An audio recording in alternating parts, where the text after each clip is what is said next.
하박국 3장 16절부터 끝절까지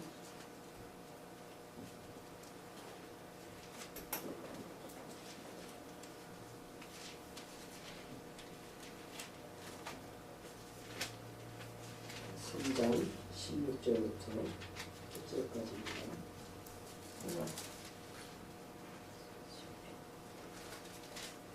우리 같이 한 목소리로서 합독하겠습니다.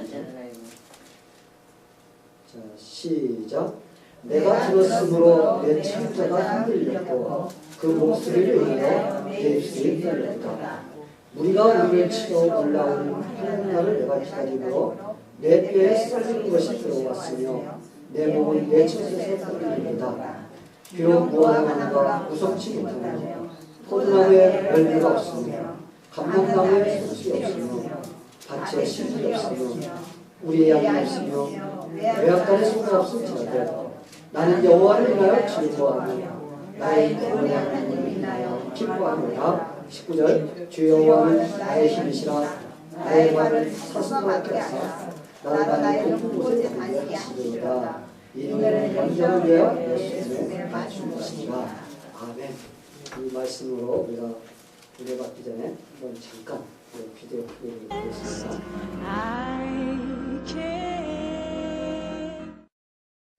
네, 인간 승리의 감동을 하나 더 보겠습니다.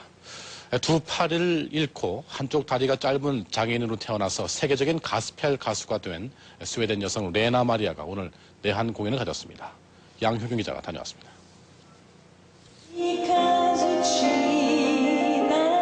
스웨덴 출신의 세계적인 가스펠 가수 레나 마리아가 처음으로 내한 공연을 가졌습니다. 마치 천사가 노래하듯 맑고 투명한 목소리에 고음 처리가 아름다워 팬들로부터 많은 사랑을 받고 있습니다. 노래를 부를 때 얼굴에 드러나는 은은한 미소와 눈빛은 박다 못해 빛납니다. When I see that people get touched, when people get encouraged.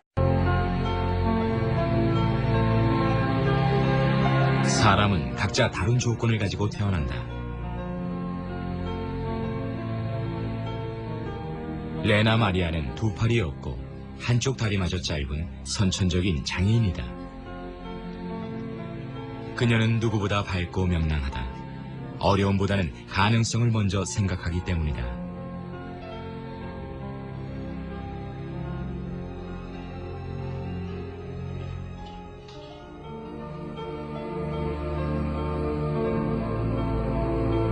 레나 마리아에게 장애는 문제가 되지 않는다. 장애가 오히려 자신을 더욱 성숙시켰다고 믿는다.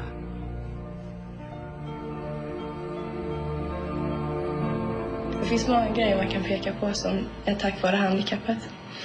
Och med tanke på det här och med tanke på att jag klarar det mesta så är det ganska, ja, inte enkelt att leva, men det blir lättare att leva.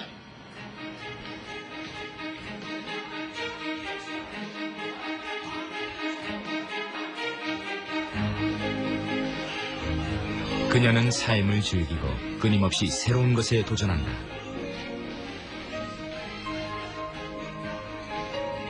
(88년엔) 한국에서 열린 장애인 올림픽에 수영 선수로 출전하기까지 했다. 또한 레나 마리아는 가스펠 가수이기도 하다. 그녀는 노래를 통해 자신의 삶을 전한다. 레나 마리아의 인생이 담긴 자서전은 2개 국어로 출간돼 큰 반향을 일으켰고 수많은 사람들이 그녀의 노래를 듣기 위해 공연장에 몰려들었다.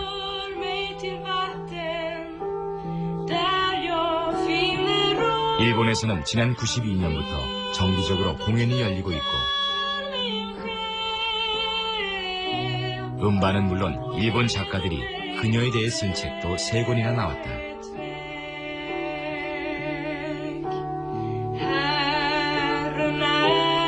절망을 희망으로 바꾼 레나 마리아. 그녀가 쓴 발로 쓴 내 인생의 악보는 세상에서 가장 아름다운 발을 가진 여성 레나 마리아가 전하는 진솔한 삶의 이야기다.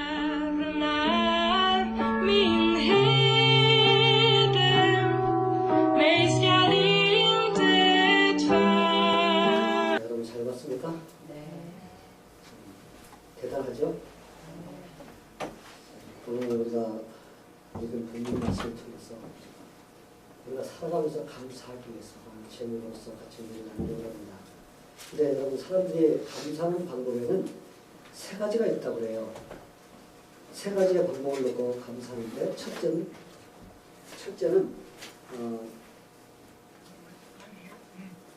사람들이 감사하는 방법이 하나님이 나에게 이것을 해주시면 감사하겠습니다. 이렇게 하는 사람도 있다고 합니다. 그래서 하나님께서 이것 저것 내가 원하는 것을 이것을 해주면은 그때 감사하겠습니다. 이건 어떤 감사예요? 조건부 감사입니다. 그래서 이걸 안 해주면은 나는 감사하지 않고 이뤄줄 때 내가 감사하겠습니다. 이게 첫 번째 사람들이 하는 감사라고 합니다. 두 번째 감사는 무엇이냐면 하나님이 나에게 해주신 것에 대해서 감사합니다 라고 이렇게 감사하는 사람도 있어요. 근데 이런 감사는 어떻게 보면 당연한 감사 아닌가요? 그렇죠? 이런 일을 해줬기 때문에 당연히 감사해야지요. 만약에 많은 것을 받고도 감사할지 못한다면 그 사람은 사람이 아니죠. 짐승이죠. 그렇죠? 짐승도 여러분이 키우는 짐승도 보세요. 먹을 거 좀 봐요. 꼬리를 치면서 얼마나 좋아하는지 말도 못합니다. 그래서 우리가 하나님께서 나에게 이루어지신 것에 감사하는 것은 당연한 감사입니다. 그런데 문제는 무엇이냐? 당연한 감사도 못하고 사는 사람들이 많다는 것입니다. 세 번째 감사해 준 건 무엇이냐면 그럼에도 불구하고 내가 원하는 도저히 감사할 수 없는 그런 일이 벌어진 상태 속에서 내가 원하는 것이 이루어지지 않은 상태 속에서도 그럼에도 하나님 감사합니다 할 수 있는 감사. 이게 바로 성숙한 감사라는 것입니다. 하나님께서는 믿는 자들이 다 어떤 감사를 원하세요? 바로 그럼에도 불구하고 하나님께 감사하기를 원하는 그런 신앙이 되기를 원하십니다. 성도 여러분, 우리는 감사주의자예요. 그렇죠? 근데 감사주의자니까 사람들이 잘못 이해하는 사람들은 1년에 그냥 한 번만 하나님께 감사하면 되는 그런 날로 이게 생각할 수가 있습니다. 그런데 우리가 감사주의이 있는 것은 그 1년에 한 번만 감사하기 위해서 감사주의이 있는 것이 아니라 우리가 이제까지 감사할 일이 많이 있었지만 우리가 하나님께 다시 감사를 표현하면서 하나님께 감사하는 날로 정한 겁니다. 그래서 우리가 혹시 1년 동안 하나님께 감사하는 일을 잊고 산 사람이 있을 거예요. 이제까지 그냥 내가 산다고 허덕이를 달려다가 하나님 앞에 감사하지 못하고 사는 것도 있을 거예요. 그럴 때 이 감사주의를 맞아서 하나님 앞에 감사하며 살아야겠구나 하면서 도전을 받고 우리가 또 다시 감사하는 그런 삶을 산다면은 이게 바로 감사주의의 그 존재하는 그런 의미라고 우리가 볼 수가 있습니다. 그래서 우리가 이제 또 감사하지 못하고 살았던 거 있으면은 오늘 이 시간을 통해서 다시 한번 감사가 회복되게 되기를 바랍니다. 오늘 우리가 읽은 본문을 보니까 하박국서예요. 하박국서는 이스라엘 백성들이 하나님의 말씀을 불순종하고 자기 멋대로 살았어요. 그래서 하나님께서 그들을 하나님의 심판에 내놓았습니다. 근데 어떻게 심판했느냐? 북방에 있는 그 바벨론이라는 악한 나라를 사용하셔서 이스라엘 백성들을 치게 하시고 그들에게 괴롭힘을 주고 고통을 주는 그런 일을 하겠고 바벨론이라는 나라를 갖다 하나님의 몽둥이로 사용하셨습니다. 그래서 하박국 선지자가 하나님께서 이스라엘 백성들을 바벨론에게 내어 맡길 때 어떤 일이 벌어질 것인가를 갖다 미리 보도록 하셨습니다. 그래서 하박국 선지자는 아직 일어나지 않은 일을 하나님께서 보도록 하시고 그것을 갖다가 이스라엘 백성들에게 선포하도록 한 것이 바로 이 하박국서입니다. 근데 여러분 생각해 보세요. 하박국 선지자가 자기도 같이 포함되어 있지만 자기 동족들이 당할 그 일들을 한번 미리 알았다고 생각해 보세요. 여러분이 어떤 일이 벌어질 것을 미리 안다고 생각하면 아마 괴로울 거예요. 그렇죠? 하박국 선지자도 얼마나 괴로웠는지 막 창자가 흔들리며 입술이 떨리고 뼈가 썩는 것 같다는 이런 고백을 하는 것을 볼 수가 있습니다. 그런 상황 속에서도 하박국 선지자가 다시 힘을 얻고 용기를 얻으면서 감사할 수 있는 게 바로 하나님이 그들의 구원자라는 사실. 그 하나 때문에 그는 다시 한번 힘을 얻을 수가 있고 감사할 수가 있고 그 용기를 얻을 수가 있게 된 겁니다. 그래서 우리가 오늘 읽었지만은 17절에 보니까 비록 무화과 나무가 무성치 못하며 포도나무에 열매가 없으며 감람나무에 소출이 없으며 밭에 식물이 없으며 우리의 양이 없으며 외양간의 소가 없을지라도 이렇게 아무것도 없는 거예요. 나는 여호와를 인하여 즐거워하며 나의 구원의 하나님을 인하여 기뻐하리라. 모든 것이 다 엉망진창이 된다 할지라도 하나님이 나의 구원이 되신다는 그 한 가지 사실만으로 그는 기뻐할 수가 있었던 겁니다. 그리고 감사할 수가 있었던 거예요. 아마 지금 여러분들이 레나 마리아 비디오 클립을 잠깐 봤습니다. 그냥 도저히 감사가 나올 수 없는 환경이에요. 그렇죠? 여러분 보세요. 여러분이 만약에 저 정도라면 여러분 감사가 나올 것 같아요? 참, 발로 세수하고 뜨개질 발로 하고 발로 악보를 쓰는 바로 이런 상황.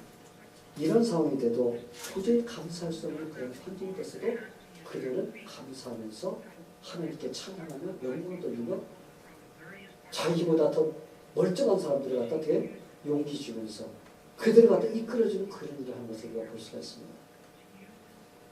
성도 여러분, 믿는 자들은 하나님께 감사하며 살아야 됩니다. 아멘? 물론 하나님이 이루어주신 것에 감사할 줄 아는 마음이 돼야 우리가 감사가 나올 수가 있어요.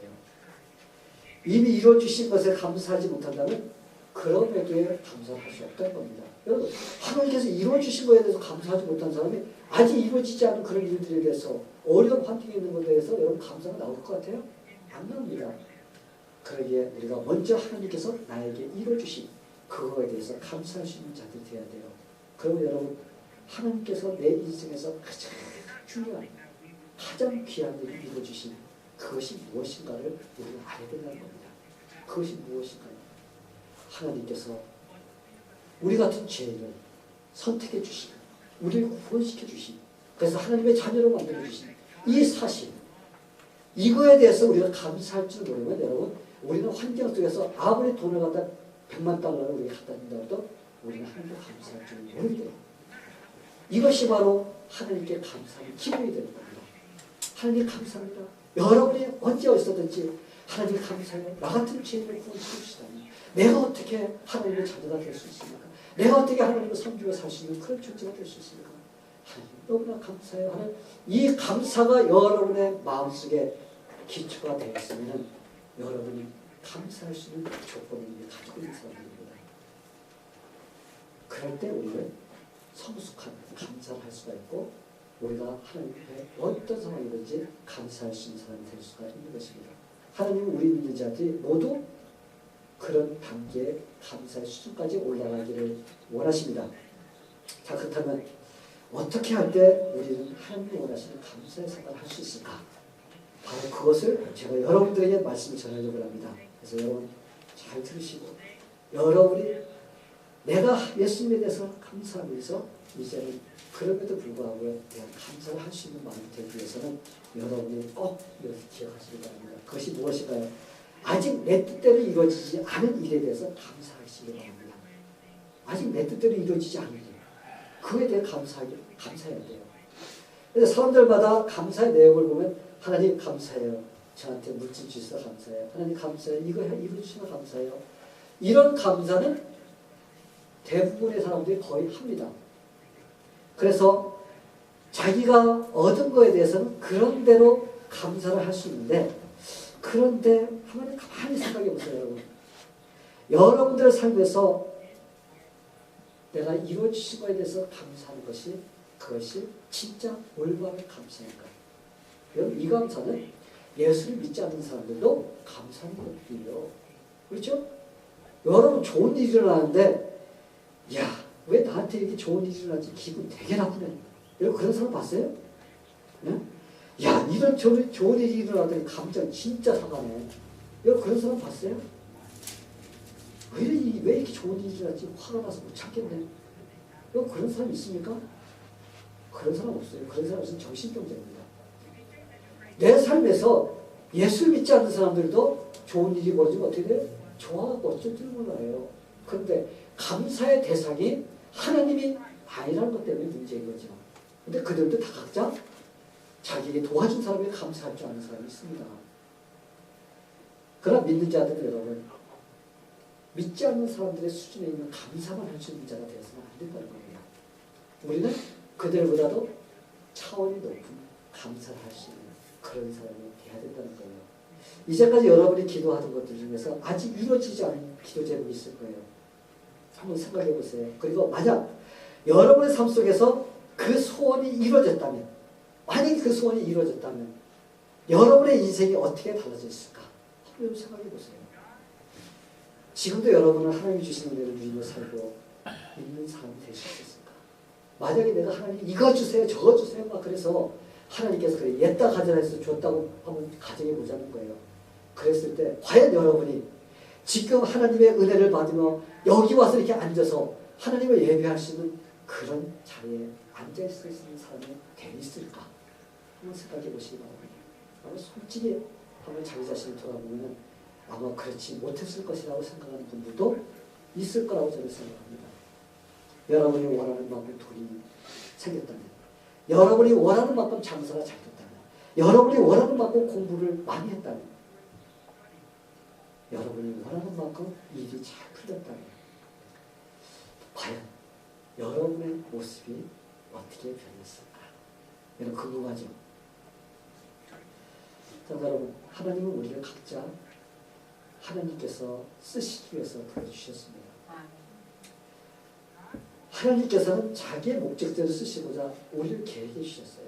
그렇기 때문에 하나님은 우리가 원하는 모습대로만 해주시지 않습니다. 하나님은 하나님이 원하시는 모습대로 우리를 이끌어 주십니다. 그러기에 우리 자신이 원하는 계획이나 그런 것이 때로는 이루어지지 않을 때도 있어요. 만약 여러분이 원하시는 그런 뜻대로 하나님께서 이루셨다면 아마 큰일 나도 몇 번 큰일 날 사람들이 여기 있을 거예요. 그렇죠? 아마 절단 날 사람들도 있을 거예요. 하나님께서 여러분이 원하시는 대로 다 그래 하면서 다 이루어졌다면 아마 큰일 날 사람이 참 많이 있을 거예요. 그러기에 여러분의 뜻대로 하나님께서 이루어주시는 것이 아니라 누구의 뜻대로? 하나님의 뜻에서 우리의 소원을 이루어주시는 그런 하나님이십니다. 물론 하나님께서 여러분이 원하시는 소원대로 이루어졌다면 아마 지금보다 유명한 자리에 앉아있을 그런 분들도 있을 겁니다. 아마 경제적으로도 풍성해가지고 아마 좀 큰소리 치면서 살 수 있는 그런 자리에 놓여있을 사람도 있을 거예요. 또 사회적으로도 여러분이 좀 이렇게 좀 높은 자리에 쉽게 올라가 있을 사람도 있을 것입니다. 또 어떤 사람은 아마 재능을 살려서 세계를 돌아다니면서 명성을 날리면서 바쁘게 쫓아다니는 그런 사람들이 있을 것입니다. 그런데 만약 그런 인생이 되었다면 여러분이 지금처럼 여기 와서 자기 자신을 낮추면서 내가 하나님을 좀 더 잘 섬겨보려고 여러분이 노력하고 그런 겸손한 사람으로 여러분이 되어 있을까 한번 생각해 보시고 아마 그러지 못할 것이라는 결론이 나왔을 것입니다. 그래서 우리가 지금 이루어지지 않은 게 그렇죠? 그만 이루어졌으면 이런 생각을 갖고 있는 그런 것들도 그래서 하나님께 감사하지 못하는 그런 자리에 놓여있는 여러분들 이 시간을 통해서 하나님 감사합니다. 그 일이 아직 이루어지지 않아서 감사합니다. 이런 감사도 할 수 있는 그런 수준의 사람이 되어야 된다는 겁니다. 아멘? 네. 한국의 대우그룹 하면 여러분 잘 알죠? 대우그룹 모르는 사람 있어요? 아마 대우는 다 들어봤을 거예요. 대우그룹 하면 엄청난 회사예요. 그 회사를 세운 사람이 누군지 김우중 회장입니다. 그분이 쓴 책에서 그가 가장 행복할 때가 언제였는가에 대해서 쓴 책이 있습니다. 근데 그가 가장 행복할 때가 언제였냐? 대구에서 피난사를 할 때라고 합니다. 피난사를 할 때 없어서 아침 새벽에 일어나가지고 신문을 갖다 집집마다 막 배달하고 그냥 바쁘게 집으로 돌아와서 엄마와 동생과 같이 앉아서 가정 예배 드릴 때가 가장 행복했다는 그런 글을 썼습니다. 그런데 그 후에 그의 마음의 소원이 이루어졌어요. 그 마음의 소원이 무엇입니까? 그가 한번 멋지게 돈을 벌고 싶은 그런 마음의 소원이 있었습니다. 그래서 그가 자본금 500만 원을 가지고 사업을 시작했습니다. 그런데 사업을 시작했는데 시작하자마자 대우건설, 대우증권, 대우전자, 대우조선 이것을 갖다 막 세우기 시작하면서 신흥재벌, 아주 갑자기 졸지에 재벌이 된 사람이 바로 이 사람이에요. 근데 여러분 승승장구했어요. 그죠? 승승장구하면서 올라가다가 1998년도 IMF 그걸 맞은 겁니다. 맞아가지고 당했습니다. 망했는데 500억 달러 부채를 안고서는 검찰을 피해가지고는 외국으로 도피 생활을 한 거예요. 도망갔습니다. 도망가서 그가 도피 생활을 하다가 1998년 돼서 2005년까지 7년 동안 다니면서 고생 무진장 많이 했습니다. 그러다가 도저히 안 돼서 2005년도에 한국으로 들어 자수했어요. 그리고 재판을 받았습니다. 사기 대출과 횡령 혐의로 징역 8년 6개월을 징역을 선고받고 그 다음에 여러분 얼마 징역을 받는지 알아요? 취급을 17조 9,253억 원 그 배상하라는 그런 재판을 받았습니다. 그래서 저는 이렇게 한번 생각해 봤어요. 만약에 그의 인생 속에서 그가 원하는 그것이 이루어지지 않았다면 지금 아마 교회 안에서 하나님을 잘 섬기는 그런 장로가 되지 않을까.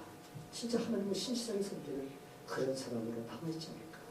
만약에 그의 소원이 이루어지지 않았다면 그가 비참한 이런 모습까지 내려가지를 않지 않았을까. 저는 이런 생각을 해보았습니다. 여러분, 우리의 인생은 아직 끝이 나지 않았습니다. 아멘? 여러분 끝이 나지 않았다는 것을 여러분 기억하세요. 지금 우리의 삶이 실패한 것 같지만 그러나 반드시 하나님께서 여러분과 함께 해주시면 여러분의 인생은 끝난 것이 아니라 승리할 수가 있다는 것입니다. 그때까지 아직 이루어지지 않은 것 그것도 감사하면서 살게 되기를 바랍니다. 이런 마음의 자세가 될 때 우리는 그럼에도 불구하고 그런 감사를 할 수가 있게 됩니다. 그래서 여러분 제가 여러분들에게 이런 기도를 하라고 가르쳐주고 싶어요. 여러분들이 기도할 때 하나님께 이렇게 기도하시기 바랍니다. 하나님 왜 내 기도가 이 기도가 이루어지지 않는지 저는 잘 모릅니다. 내 마음의 소원이 왜 아직 이루어지지 않는지 잘 모릅니다. 그러나 아직 이루어지지 않는 것에 대해서 감사합니다. 그리고 이 기도 제목이 이루어질 때는 하나님의 영광을 드러낼 수 있는 그런 역사가 일어나게 해주세요. 여러분 그렇게 기도하세요. 그래서 그냥 이루어지기만 하면 뭐가 될 것 같이 그냥 그러지 마시고 아직 이루어지지 않은 것 하나님 이것이 하나님의 뜻대로 되기를 원합니다. 하면서 감사해야지. 내가 기도하는 거 이루어지지 않는다면 매일 불평불만하고 매일 그러면 여러분 우리는 감사가 나오지 않아요. 그럼 아직까지도 여러분의 인생 속에서 이루어지지 않는 그런 기도가 있다면 그것은 여러분 하나님께 감사할 기도 제목입니다. 왜? 그것이 이루어질 때는 혹시 여러분이 하나님을 떠날 수 있을 가능성이 있기 때문에 이루어지지 않는 기도 제목도 있을 것입니다. 그러나 앞으로 이루어질 때는 그것이 누구의 영광을 드러낼 수 있는 기도? 하나님의 영광을 드러낼 수 있는 기도가 되게 되라고 여러분이 기도하시게 되기를 축원합니다. 또한 믿는 자들이 감사하며 살리면 두 번째로 지금까지 고생하면서 살아왔던 그런 것들에 대해서 감사하시게 되기를 바랍니다. 그러면 그럴 거예요. 아니 목사님 어떻게 고생했던 일에 대해서 감사가 나올 수가 있어요. 그렇죠? 아니 좋은 일이 일어나야지 감사하지. 이제까지 고생을 시컷 했는데 아니 그것 때문에 감사하라고요? 아니 난 그거 못해요. 여러분 믿는 자들은 내가 이제까지 고생한 것도 감사할 수 있는 그런 마음이 돼야 돼요. 한번 우리 사도 바울을 보시기 바랍니다. 사도 바울은 자기가 모든 사도들보다도 더 많이 수고했다고 했습니다. 수고한 게 뭐예요? 고생한 거예요. 사도 바울은 얼마나 고생을 많이 했는지 몰라요. 근데 솔직히 말해서 사도 바울의 백그라운드를 한번 보세요. 그 사람은 아마 지금 현대 박사 몇 개 갖고 있는 사람이나 너무 그런 신뢰를 갖고 있었던 사람입니다.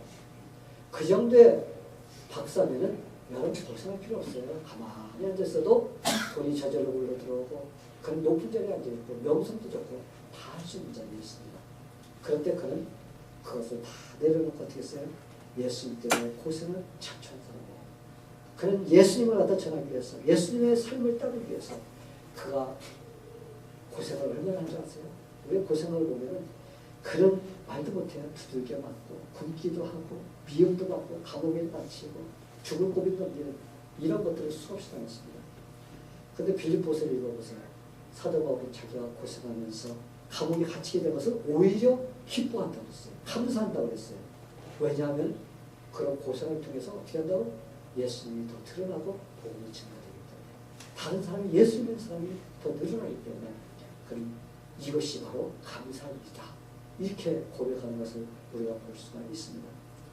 여러분이 잘 아시는 빌립보서 4장 10절의 말씀, 누구나 사랑해요. 그렇죠? 누구나 이 구절을 참 좋아합니다. 어떤 구절인지 아세요? 내게 능력 주신 자 안에서 내가 모든 것을 할 수 있나이다. 할렐루야! 이 말만 하면 좋아하고 어쩔 줄은 몰라 합니다. 그렇죠? 왜? 내게 주는 능력 주신 자 안에서 모든 것을 할 수 있다니까 얼마나 좋아요. 근데 여러분, 사도 바울이 이런 고백을 하기까지 그냥 된 것이 아닙니다. 가만히 팔짱집 앉아서 편안하게 앉아가고 이런 말을 한 것이 아닙니다. 그는 이 고백을 하기 전에, 우리가 13절 바로 그 전에 쭉 한번 읽어보세요. 그는 엄청나게 고생을 많이 했습니다. 그가 가난에 처할 줄도 알고, 그가 풍부한 그 부한데도 처할 줄도 알고, 그런 경험을 다 했습니다. 그리고 그가 배도 고파보고 굶어보기도 했습니다. 그래서 그는 그런 모든 환경 속에서도 주님을 의지하면서 어떻게 했어요? 그는 승리하는 법을 터득했어요. 어떤 상태이든지. 그런 다음에 그가 고백한 것이 뭐예요? 내게 능력을 주신 자 안에서 내가 모든 것을 할 수 있다. 이렇게 고백한 거예요. 근데 아무것도 하지 않으면서 이 말만 좋아가지고 능력 주신 자를 내가 할 수 있다. 여러분, 그게 아닙니다. 이렇게 고생하는 그에게는 도움이 됐던 거예요. 고생이 바로 그의 신앙에 그대로 도움이 됐던 겁니다. 그러기에 그는 이런 멋진 신앙의 고백을 할 수가 있었던 것입니다. 성도 여러분, 믿는 자들의 삶은 넓은 길로 가는 사람들이 아니라는 것을 여러분 꼭 기억하시기 바랍니다. 잘못하면은 예수 믿으면 내가 편하게 잘 살 수가 있을 텐데, 내가 그냥 적당히 일해도 뭐가 될 건데, 여러분 그런 마음으로 예수 믿으면 잘못 믿는 거예요. 예수 믿는 거예요? 우리는 넓은 길, 편안한 길, 좋은 길만 찾아가는 길이 아니에요. 예수님께서 그랬어요. 좁은 길을 가라. 그렇죠? 우리의 예수 믿는 길은 넓은 길이 아니라 좁은 길이에요. 협착한 길입니다. 고생의 길이에요. 우리가 구원 문제를 보면은 다른 종교들은 구원의 문이 넓어요. 야, 편하게 해도 다 구원받아. 이렇게 말합니다. 근데 예수 믿는 사람 유독이 오직 문이 하나야. 그건 누구요? 오직 예수밖에 없어. 문이 좁아요. 그래서 구원받는 것부터 시작해서 우리가 좁습니다. 좁으면서 우리가 때로는 예수 믿으면서도 어떻게 해요? 자신이 하고 싶은 것도 포기해야 될 때가 있습니다. 또한 때로는 예수 때문에 육신적으로 쾌락을 즐기고 싶은 것도 있지만은 그것을 내가 절제하면서 내가 줄이는 거예요. 내가 하고 싶은 거 못한 거 말하는 거예요. 바로 이것도 어떻게 보면 우리가 좁은 길로 가는 길이라고 볼 수가 있습니다. 때로는 예수님 때문에 육신적으로 피곤하고 힘들어도 주님을 위해서 내가 헌신 봉사해야지 하면서 그래도 일어나가지고 주님을 섬기는 그런 일을 하는 것이 바로 좁은 길로 가는 것입니다. 그런데 여러분, 그러나 이런 고생이 우리의 게으름을 버리게 해주십니다. 아멘. 그렇죠 여러분? 우리가 좁은 길로 가보다 노력하지 않으면 게으를 때로 게을러갖고 그냥 될 대로 되라. 캐스라 써라. 그죠? 자기가 하고 싶은 대로 사는 그런 상태에 빠져서 신앙생활 못하는 사람이 되어버립니다. 그런데 이렇게 좁은 길로 가다 보니까 내가 게을러지지 않고 부지런해지고 그러다 보니까 삶에서도 삐까번쩍이 되고 그러면서 승리하는 삶이 될 수 있는 것이 바로 좁은 길을 가는 그런 삶을 살기 때문에 그렇게 되는 것입니다. 그래서 믿음의 사람 톨스토이가 무슨 말을 했습니까? 만약 눈물 섞인 빵을 먹어보지 않고는 인생을 논하지 말라. 인생에 대해서 말하지 말라는 거거든요. 그 정도로 고생을 해봐야만이 야, 인생이 무엇이다라고 말할 수 있다는 것입니다.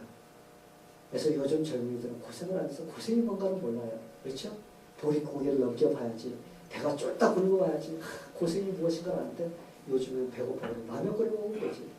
그죠? 가서 사 먹으면 되지 왜 배고파. 이게 바로 현대판과 옛날의 차이점인 것입니다. 그리고 우리나라 속담에도 그렇죠. 젊을 때의 고생을 사서도 해라. 우리 성경에서는 하나님께서 우리에게 이렇게 가르쳐줍니다. 눈물을 흘리며 씨를 뿌리는 자는 기쁨으로 당연히 거두리로다. 여러분, 우리가 인생 속에서 눈물을 흘리면서 땀을 흘리면서 내가 씨앗을 뿌리는 거예요. 인생의 씨앗을 뿌리고 신앙의 씨앗을 뿌리면 우리가 열매를 거두게 됩니다. 그런데 젊었을 때 배짱이처럼 편안하게 먹고 놀고 즐기면 나중에 늙어가고 어떻게 됩니까? 그때는 눈물 나는 거예요. 기쁨이 아니라. 그래서 우리는 젊었을 때 고생 우리가 할 줄 아는 그런 마음이 돼야 됩니다. 성도 여러분, 열심히 살지 않은 게으른 부모의 밑에는 자녀들이 어떻게 돼요? 고생길을 떠납니다. 풍성함을 누리지 못하며 살아요. 그러나 누군가 고생을 하면 다른 사람이 그 혜택을 누리게 되어 있어요. 여러분이 열심히 노력하면 다른 사람이 혜택을 누리게 되어 있습니다. 여러분, 부모님이 눈물로 기도하며 믿음의 가정을 세운 자녀들은 어떻게 돼요? 그 가정의 자녀들은 잘 자랍니다. 훌륭합니다. 세상의 승자가 될 수가 있어요. 그런데 그러지 못한 자녀들은 세상 속에서 허둥이며 살아야 돼요. 그리고 그 자녀들이 믿음으로 살려고 하면 그들은 다른 사람보다 2배, 3배 정도 피땀을 흘리면서 고생을 해야만이 부모가 믿음으로써 기도하고 세우는 가정의 자녀들 같이 그런 점에 갈 수가 있다는 것입니다. 그러기에 여러분의 고생에는 그런 일들, 또 그리고 여러분이 지금 고생하고 있는 일들, 여러분 그걸 고생이라고 생각하지 마세요. 여러분 감사하기를 바랍니다. 왜? 그 고생은 내가 이 교회에 세우는 선구자적 역할을 하는 고생이라고 생각하세요. 여러분이 고생하는 것은 여러분의 가정을 믿음으로 세우기 위해서 고생한다고 선구자적 고생이라고 여러분이 생각하세요.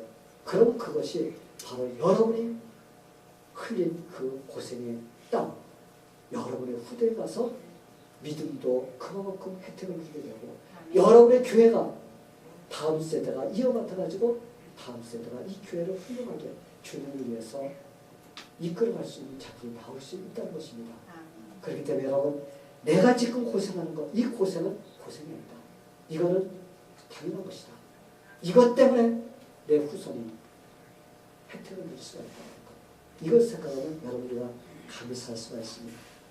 그런데 여러분, 하나님은 고생을 통해서 우리에게 가까이 오십니다. 그것을 아세요. 왜냐하면 사람은 고난을 통하면서 믿음이 성숙해져요. 고생하지 않는 사람은 철이 안 듭니다. 고생을 해봐야만이 철도 들고 신앙도 성숙하게 되어 있어요. 그럼 여러분 요셉을 보시기 바랍니다. 그는 어릴 때부터 무척 고생을 많이 했어요. 어릴 때 형들의 미움을 받고 애굽 다른 나라로 팔려갔습니다. 그리고 수십 년이 지난 다음에 형들을 만났는데 그가 형들을 만나자마자 여인놈들아, 니네 때문에 내가 얼마나 고생한 줄 알아? 내가 후회스럽다. 내 인생 사는 거 후회스럽다. 그렇게 한 거 봤어요? 아니에요. 그는 오히려 이런 신앙 고백을 하면서 볼 수가 있습니다. 하나님이 당신들과 많은 사람들의 생명을 구하시려고 나를 고생하도록 하셨습니다. 사실 요셉이 하나님께서 자기를 고생시켰다고 말을 하지 않았어요. 하나님 나를 먼저 애굽으로 보냈습니다. 이렇게 말했어요. 그런데 고생했다는 말은 뺐지만 사실은 요셉은 하나님께서 애굽으로 형들에 의해서 팔려가게 함으로써 그는 수십 년 동안 고생 엄청나게 많이 했습니다. 감옥에 갇히기도 하고 종노릇도 하고 그런 일을 하면서 그는 고생을 했습니다. 그런데 요셉은 바로 그거에 대해서 뭐라고 했어요? 하나님께 감사한다고 했어요. 사랑하는 성도 여러분, 여러분 과거에 얼마나 고생을 많이 했나요? 아마 지금도 고생하시는 분이 있을 거예요. 그러나 그런 고생을 통해서 여러분의 삶이 발전되게 되기를 바랍니다. 아멘. 고생해도 왜 고생하는지 모르고 고생하고 그냥 지나가는 그런 멍청한 고생이 되어버립니다. 여러분, 우리 멍청한 고생하면 안 돼요. 내가 고생하는데 그 고생이 바로 효과가 나타나야 됩니다. 가치가 있어야 돼요. 그래서 여러분의 마음이 더 어떻게 견고해지게 되기를 바랍니다. 그러기 위해서는 여러분 어떻게 해야 돼요? 이 고생은 내가 주님 안에서 고생하는 거야. 그렇기 때문에 이 고생이 바로 내 인생에 도움이 되는 거야. 믿음도 도움이 되고 내 삶에서도 도움이 될 거야. 내 후손들이 도움이 될까? 이런 마음을 갖게 되기를 바랍니다. 그럼 여러분 감사가 나올 것 같아요? 안 나올 것 같아요? 감사가 나와야죠? 아멘? 예. 그래서 여러분들이 삶에서 여러분이 고생하는 거, 해왔던 거, 그 고생하는 거 감사하게 되기를 축원합니다. 그리고 마지막으로 믿는 자들이 하나님께 감사하기 위해서는 지금 여러분이 하나님께 쓰임받은 것, 그러니까 하나님께 섬길 수 있다는 것, 그거에 대해서 감사하시게 되기를 바랍니다. 하나님은 저와 여러분에게 다양한 것을 허락해 주셨어요. 그렇죠? 아마 각자가 다른 재능을 하나님께 주셨습니다. 그걸 통해서 하나님의 교회를 섬기게 해주시고 또 다른 사람을 섬기게 하고 사회를 섬기게 하고 그 다음에 다른 성도를 섬기는 이런 일을 하도록 해주셨습니다. 그래서 하나님께서는 각자에게 재능을 주셨어요. 어떤 사람은 물질을 통해서 섬길 수 있는 그런 능력을 주셨습니다. 어떤 사람은 또한 열심을 다해서 몸으로 섬기는 그런 일을 하든지 봉사하는 일이라든지 여러분 다양한 모습으로서 하나님을 섬길 수 있도록 여러분에게 재능을 주셨어요. 그래서 하나님을 믿는 자녀들은 교회에서 자기에게 주신 재능으로서 어떻게 해야 돼요? 하나님을 섬기며 봉사하며 나누어주면서 살아야 됩니다. 여러분 아무리 재능이 많으면 뭐예요? 자기만 잘 먹고 잘 살면 그러면 아무 소용이 없어요. 그 재능 녹슬어 버립니다. 마치 주인에게서 한 달란트를 받아가지고는 그냥 그것을 땅바닥에다 감춰놨다가 다시 캐다가 갖다 주는 사람. 여러분 그것은 한 달란트를 받아서 한 달란트 그냥 갖다 준 것 같지만 사실은 녹슬게 만든 거나 마찬가지입니다. 그래서 하나님께서 나에게 주신 달란트, 하나님 여러분에게 각자 다른 것을 주셨어요. 그것을 하나님을 위해서 써야 되고 또한 다른 사람을 위해서 쓰는 그 교회를 위해서 써야 돼요. 그런 일을 여러분이 할 때 녹슬지 않게 되는 것입니다. 여러분이 지금 설교 듣기 전에 레나 마리아를 보셨어요. 그렇죠? 그녀는 양쪽 팔이 없어요. 양쪽 팔이 없습니다. 이 정도로밖에 없어요. 그리고 왼쪽 다리가 짧아요. 오른쪽 다리 한쪽만 정상입니다. 그런 상태 속에서 그가 살아가면서도 그렇게 기뻐하면서 하나님을 찬양할 수가 있는 감사하시는 여러분 참 우리가 도전해야 될 그런 일이라고 생각합니다. 여러분 정상적인 사람이 볼 때 그 사람은 뭐예요? 완전 실패적이에요. 그 사람 완전히 인간으로 쓸모없는 사람같이 우리가 생각할 수가 있다는 겁니다. 근데 여러분 그런 상황에 처해 있는 그가 인생을 한탄하면서 원망하면서 눈물로써 세월을 보냈나요? 여러분 그랬어요? 아니요. 그 사람은 그러지 않았습니다. 열악한 조건 속에서 낙심하지고 좌절하지 않고 여러분 아마 화장을 여러분이 손 두 손으로 한 것보다 더 잘하는 것 같아요. 발가락에 끼워가지고 화장을 기가 막히게 눈도 안 찌르고 뜨개질 올라봤어요? 어? 피아노 치는 거세요. 두 손 가지고도 우리는 피아노 잘 안 치잖아요. 근데 발로 가지고 찬양하면서 피아노 치는 건데 여러분 참 우리는 그거 보면서 미안해만 가져야 돼요. 하나님 앞에. 하나님께서 우리에게 더 좋은 조건을 주셨어요. 그죠? 여러분 팔다리가 없어서 여러분 지금 고생하는 사람 있어요? 두 발 가지고 두 팔 가지고 다 할 줄 알잖아요. 그런데 여러분 아무리 얼굴이 반드르반이 잘 뜨는 거 합니까? 여러분 몸매가 아무리 날씬하게 잘 빠지면 뭐하고 양쪽 팔다리 다 있으면 못합니까? 아무리 깨꾸리 같은 목소리를 가져도 이런 걸 가지고서 우리가 하나님을 제대로 섬기지 못하고 하나님의 영광을 드러내지 못한다면 여러분 우리는 실패한 인생이 될 수가 있다는 것입니다. 성도 여러분 교회는 예수를 믿는 자들이 모인 공동체입니다. 서로가 받은 재능을 가지고서 우리가 그곳에서 하나님의 영광을 위해서 우리가 열심히 다해서 섬겨야 돼요. 그리고 우리가 서로 그런 가운데서 사랑을 나누는 그런 우리 동지가 되어야 됩니다. 그러기 위해서 여러분 교회만 왔다 갔다 하는 사람이 되면 안 돼요. 아멘? 아멘. 여러분 교회만 그냥 왔다 갔다 이거만 하면 안 됩니다. 내가 예수님의 지체로서 주님을 위해서 내가 무엇을 할 것인가 그런 마음이 들어가야 돼요. 내가 과연 어떤 봉사를 통해서 하나님을 섬기며 영광을 나타낼까 내가 고민하는 사람이 되어야 됩니다. 그러기 위해서는 지금까지 여러분이 이런저런 방법으로 하나님을 섬겨왔던 것 그죠? 여러분이 아마 지금까지 오면서 하나님을 섬겨왔던 그런 것이 있을 거예요. 그거에 대해서 먼저 감사하시게 되기를 바랍니다. 하나님 감사합니다. 나 같은 자에게 하나님을 섬길 수 있도록 해주셔서 감사합니다. 바로 이런 마음을 먼저 가져야 됩니다. 하나님 나에게 이런 기회를 주시다니 여러분이 그런 마음을 가져야 돼요. 그리고 앞으로도 더 많은 것으로 하나님을 섬기고자 하는 그것을 자꾸 여러분이 찾게 되기를 바랍니다. 그러면 여러분은 어떤 상황에 놓이든지 하나님께 감사할 수 있는 사람이 될 수 있다는 것입니다. 자, 여러분들 주간에 오늘 설교 노트 제가 이렇게 요약해 주고 있어요. 돼지 3개만 자, 한번 같이 읽게 되기를 바랍니다. 자, 1번 시작.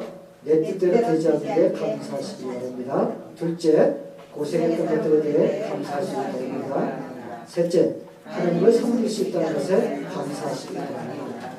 만약 여러분들이 이번 감사주의를 맞이해서 이런 것에 대해서 감사할 수 있는 그런 사람이 된다면 여러분들은 어떤 상황이 돼도 여러분의 삶에서 하나님께 감사할 수 있는 사람이 될 수가 있습니다.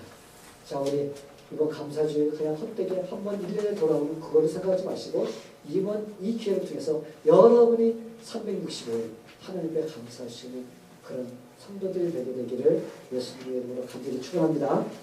다시 기도하겠습니다. 하나님 아버지 감사합니다.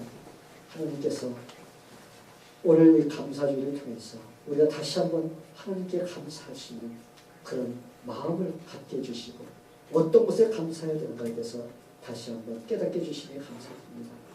오늘 그저 내가 원하는 것, 내가 주장하는 것 이런 것만 이루어질 때 우리가 감사를 그저 조금 할 때가 있습니다. 하나님 이제 감사가 바뀌게 해주시옵소서. 우리가 감사의 수준이 달라지게 해주시옵소서. 그래서 하나님 앞에 언제든지 감사할 수 있는 그런 삶을 살 때 하나님께 더 많은 감사 조건을 우리에게 허락해 주시기를 기도합니다. 우리 성도들 모두가 삶에서 이런 감사가 나올 수 있도록 인도하여 주시옵소서. 예수님의 이름으로 기도하옵나이다. 아멘.